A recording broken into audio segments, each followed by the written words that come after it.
notion of privilege. Yes. And like yes. deconstructing what that looks like abroad as Black people. Mm-hmm. You know, people who would or should be considered immigrants, preferred to identify as expats because the label. Hello, everyone, and welcome back to another episode of Elevated Perspective. I'm Courtney Diva, and today I'm here with the amazing Diva Green of I've Got Your Black. Diva is a destination storyteller and founder of I Got Your Black. She is passionate about sharing the cultures and businesses of Black and Brown communities all over, and she is a mindful explorer who enjoys amplifying histories, the lived experiences, and the perspectives of the communities that she gets to encounter. So you and your partner, Jamal, have been in Playa del Carmen for how long now? We've been here for 2 years. We just celebrated our anniversary on the 11th of July. So that was about 2 months ago for us, or a month ago. Congrats. And where are y'all from originally? So Jay and I are from Brooklyn, New York. Both of us grew up pretty close to each other. So Jamal's from Brownsville and I'm from Crown Heights, Brooklyn. And we're both from Caribbean parents. And so Jamal is Jamaican. Nice! Oh, that's amazing. So they're not, and I guess that goes back to it. So I can imagine you're Panamanian, so you're Afro-Latina? Yeah, exactly. Afro-Latina. Okay. People have different preferences. Yes. Wow, that's amazing. Jeff and I actually looked to name too. So I have heritage in Martinique and the Dominican Republic, and then all of his family's from Grenada. Nice. Okay. I know what you're saying this, I'm like, we have to double date. I know that there's food. It's a all up here. For sure. That's dope. So what brought y'all to Mexico, or I guess to abroad in general? Were you just travelers? Did you just fall in love? Was there like a clear exit strategy? Like what does getting out of the US look like for y'all? Yeah, I think I'm going to start off with the pandemic. I think for a lot of us, being remote offered so many options. For me, I was already a traveler. I was already someone who spent months in a state, whether it was Jamaica or weeks in Cuba. And so it was always something that, with I Got Your Black and exploring Black culture globally, I had already been doing that, but the option to then live in another place for an extended period of time came because of the pandemic. And so Jamar and I had traveled to Tulum actually in October of 2021 or something like that. October 2022, right? And so we visited Tulum for my birthday. And so when we were going around, there was one point where we went to a party here in Playa del Carmen, and we just saw all of these Black folk. I'm like, okay, this is great. Y'all are on vacation. What restaurants are you enjoying? How long are you going to be here? And everyone said to me, we live here. And I'm just like, wait, what? You live here? We had already been having an ongoing discussion about going and visiting different parts of Mexico, specifically for the Afro-Mexican community. That was already part of our conversation, and really we were trying to figure out next steps and all of that, right? I had no idea how long I would be remote for, and so I was like, okay, I need to take advantage of this because I don't know if they're gonna have to go back into the office. I don't know what the life is gonna look like, but this needs to happen. And so when we went to that event, I was like, all of these people, there's communities, they're supposed to be play basketball with, there's a bunch, And literally, Jamar and I had decided that night that we're going to live here because we could explore and then showcase this beautiful version of the Black community here in Playa del Carmen, in addition to the Afro-Mexican community in the coast of Oaxaca and Guerrero. Yeah, that's beautiful. That's a lot. I love that alignment, and I think you're right. For so many people, it's so how did you wind up abroad? And they're like, well, there was the pandemic, and then, and it's And for us, it's a very similar thing. I kind of looked up one day, and we were like, why are we here if we don't have to be here? Exactly. Okay, we're gonna be stuck in the house, or we're gonna be depressed in there. Let's be depressed near a beach, or in a country where it's not costing you an arm and a leg just to breathe. That's exactly it. It was just wow, these four walls are starting to just real familiar. So I love that. I think that's amazing. Tulum, of course, I think the Riviera Maya in general was where we landed at first. We were kind of wow, Mexico's really amazing. Did you have any idea what I Got Your Black would kind of turn into centered around like the Afro-Mexican experience when y'all first came down here, or is that something that sort of just like evolved over time? I would say, so I think right now I Got Your Black feels very much centered in the Afro-Mexico experience or Mexican experience, because it's a lot of what I've been focused on my way of living here. I did come here with the intention of showcasing the Afro-expat or Afro-immigrant, there's conversation around that community, but also I knew that I wanted to go and explore the Afro-Mexican community. And so for me, right now it's very much centered because this is where I live and this is where I've been exploring, but I Got Your Black is really global. I've done work in Cuba and even in Jamaica, places that may, sometimes with Cuba, you might not know that, it may not seem like there's a huge Black community there, but there are so many so many Afro-Cubans. And so really with the Afro-Mexican community, I learned about it in college. I knew that I wanted to go and explore, and the moment I had a chance, I was like, that's what I'm doing. But ultimately, my goal is to do this globally. Yeah, which is a great point. I mean, the African diaspora is global, right? They're literally everywhere. So there's a lot of opportunity to dig into our histories and our cultures. And I personally think it's so amazing how and I feel like a lot of people don't realize just how like interconnected we actually are, regardless of like how far we've spread.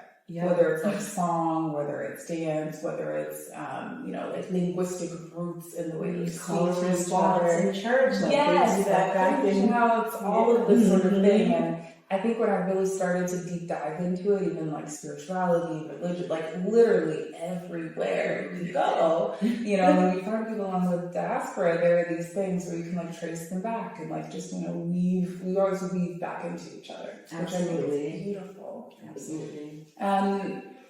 So tell me a little bit about the Afro-Mexican experience. What is it? And of course, I love this, but I want to hear from you. Like, what does this look like? What does this feel like with these, coming into these communities and learning and really like immersing? What is the experience? Oh, I love that. Because I think when I describe it to them, I'm often telling them what they're going to experience by way of going there. But I love this question because it's like, what do I experience? I think for me, it's really a learning opportunity, because it's an opportunity to just kind of soak up and be in a space. So when I first go into any community that I go into just like pretty much like a sponge, a very respectful sponge, because I want to, like I always tell people, my goal is to not be like Christopher Columbus and put my flag and say, hey, I discovered, Afro-Mexican. That is by no way what I'm trying to do. I really go and I want to explore through the food. I want to see the art. And so any way that I'm able to connect with a local person who is willing to share this information just makes, I think, it even more special. I think it's one thing, like every place that we go having already connected with a local prior to arriving, because I think it's one thing to go and say, all right, hey, I'm in y'all town, and where's this, versus someone you get to see through their lens. And so again, trying through the different mediums, whether it's learning that dance or seeing someone play a song that sounds like something I might have heard in Panama, it's all very just like exciting and enriching. And I just always leave feeling like I've had a soulful experience. Oh, I love that. Because the second you say that, it's like, I get exactly what that means. You feel like fed. Yes, and like whole, and just like, I wish I could describe it with other words, but soulful would be, one of the best words I could use. Oh, it's beautiful. I want to go. We have other travel plans, but after this, because we actually meant to get over to Oaxaca City when we were living in Guadalajara, and then like we bounced around and it didn't happen, and still to this day I'm like, oh my goodness. You're gonna whenever you do make it to Oaxaca, just the state of Oaxaca in general is just such an amazing place. It's again, I always go back to the food. Oaxaca City is the national capital of Mexico, and so that just leads throughout the entire state. And then when you go to Guerrero, which is where a lot of the Afro-Mexican folks are, and you just get, it's kind of on between Guerrero and Oaxaca, it just adds like a whole nother like level to the sauce. It's like the sauce is really amazing, and it's just like, oh, how am I gonna leave this place? I still dream about the food to this day. Really? Yeah, like I'm always, the moment I think about going back, I'm like, okay, next time I'm gonna bring this back home. And I have a running list of things that I cannot forget when I go back. I love that. Yeah. So I'm curious a little bit more about, so how are these connections formed?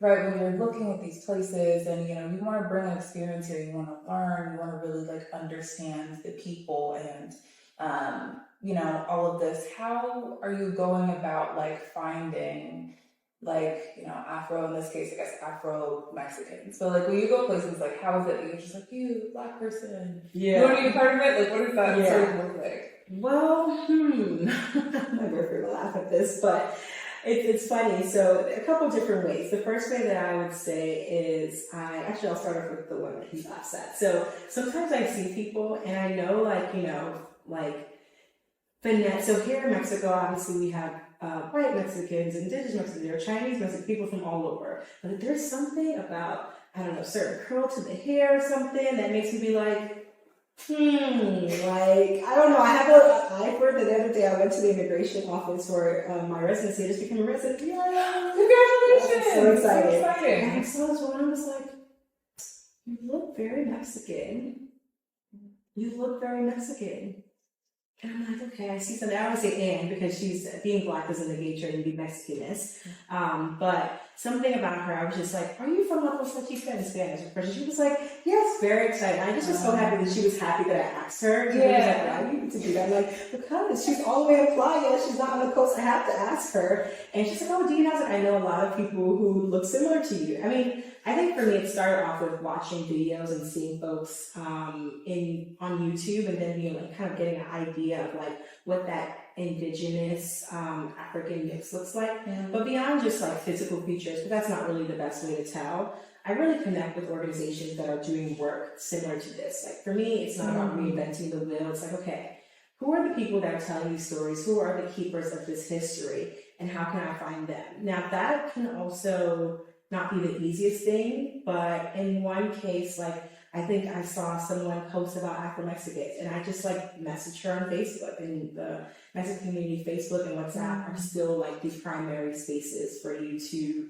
connect with people. And so I went on Facebook and was just like, oh, you know, hey, her name is Danaji. And I was like, hey, Danaji, I'm interested in doing some work around this. I would love to connect with someone in the community. I don't know if you're there, but I would love to connect and also compensate you for your work. Like, we're not just going into space and being like, hey, take me around. Like, it's like, no, hey, I would really love if you could share this with me if you're interested, and, you know, pay you to do that because it's labor ultimately. And so from there, I think similar to how I do here in Playa, I just find things that I enjoy and find people who are doing things similar. So if it's the art, it's like, okay, where are the art spaces here? How can I connect with people who are focused on the art in that community? How can I connect with, again, folks who are amplifying Afro-Latin, Latina stories in the community? Yeah, I love that. That's amazing. I love several parts of that. I think the main aspect though of just like community building, and in a way of like, even if I'm not necessarily a part of like your community or that community, there are like respectful ways to like tap in and like access and make sure that there's like some reciprocity in that relationship. Yeah. I was going to ask you, what was I going to ask you? Oh yeah, your residency. Again, congratulations. So I do want to circle back. We've been talking a lot, Justin and I, about the whole label, this expat label, and about the conversation that is going on around it. And it's fun. Some people, it's not a fun conversation to have. They get very spicy. They feel very strongly. Other people, I do think it's noteworthy, but I'm curious from your vantage point. Yeah. So you've gotten residency, you've gone through the legal process to be here. Yeah. Do you consider yourself an immigrant, an expat? How do you kind of like identify along those lines? Yeah, I would say I'm an immigrant. I'm someone who lives in Mexico and intends to be here long term. I work here, and yeah, I would just describe myself as an immigrant because my exit out of Mexico is not something that I see in the very foreseeable future, like in terms of living here. Nice. Yeah. And so then around the, I guess, like word and like discourse with expat. So from my understanding and vantage point, my feeling, my opinion, a lot of people who would or should be considered immigrants prefer to identify as expats because the label, you know what I mean? Which I think speaks a little bit to the privilege, specifically of people coming from like the US, Canada, the UK, so on and so forth, to the global south, or other countries, right, where the currency carries stronger. Yeah.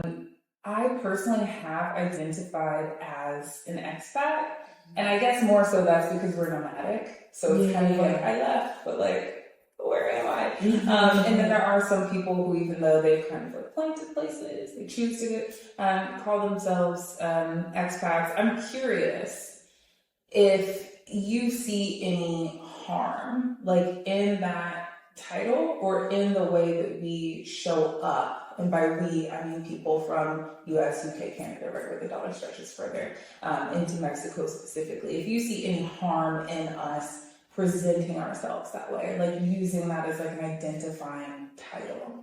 Yeah, this is such a good conversation or question because it's something that I'm exploring. So what I'll say is, right now, my answer is very rooted in where I am mentally right now, and in terms of my research, because I am just even coming into the space of like, I've heard of like a friend casually said, "Oh, expat, immigrant, whichever one you want to call me," and I was like, "Huh," I didn't really know like why she was saying that, but I was like, okay, because at the time I called myself an expat. And so then I got like a comment and someone was saying that the expat, the word is rooted in colonialism. And I was like, okay, this is my reason for saying this. And so I just continuously have done more research and understand it as something that's associated specifically with whiteness. And typically, right, so when you Google expat, you're often going to see a person who doesn't look like you and I. But what happens when you start talking about folks who look like you and I, who also then have the income and the resources or come from places where the dollar stretches further? I don't know if it's a different conversation, but I think that I'm still trying to wrap my head around what that means. So right now, when I think about expat, I think about someone who intends to move on. Maybe they don't have an exact exit date, like my friend, she's in Colombia right now. She lives in Florida, she's visiting, and she's going to go somewhere else that she's going to leave Florida at some point. And so she's not necessarily, at least I wouldn't necessarily in this moment call her an immigrant to Playa, because in my brain she's going to leave and she's like a long-term traveler. That's how I see it. For me, my brain, it's not only time bound, but also I lost my train of thought. Yeah, I would say time down is one of the things, and like having an exit plan is a part of that, even if it's not super concrete. But yeah, I think I'm still figuring out where I kind of land in that space. I hope that answers the question. No, it does. It does. And I guess it's actually, I tried to like casually like slide in like a question that's actually like a really broad conversation. But I do think it goes back to this notion of privilege. Yes. And like deconstructing what that looks like abroad as Black people. You know, like privilege too, right? Right. So it's especially when you come abroad and there's, this passport privilege, or from the US, there's, USD or, euros or CAD or like whatever. Right. There's like all of these compounding factors of privilege that I think there's this process of kind of like unpacking that a little bit. At least I think I've felt that, and I've had conversations with others who have as well, and sort of taking a step back and being like, wow, I'm now in a situation where if I'm, upset with like the local fruit vendor, I am the Karen. You know what I mean? Like it's kind of turned around to where there's almost more responsibility, I think, that you have to carry when you have more privilege. And this is if you're trying to be a mindful, conscious traveler, right? Some people just kind of do what they want. But I don't know, I just think it's really fascinating. So I love to ask everyone, because I'm like, in this age of like, digital nomads and, where does your money stretch, and like, intentions, privilege, and navigating it just adds this whole other spin, I think, onto conversations around like intersectionality that are more complicated now, because we can't just think about, the US bubble. and We're in a whole other place. It's definitely something that I know is going to continue to grow in terms of my thought process on it. I constantly try to challenge myself, and right now I think I feel pretty good about where I am, but I have a very almost 90% chance that my feelings are going to change on this topic, but it's something that I think I need to continue to do research on. But like you said, I think one of the things that come up is, for instance, like I said to someone the other day, that I recognize I'm a gentrifier here in Playa del Carmen, right? And it wasn't necessarily received well. So it was another Black woman, and she, I think she kind of misunderstood what I was saying to her, but essentially, by way of living here, my belief is that I make the space more expensive for local people.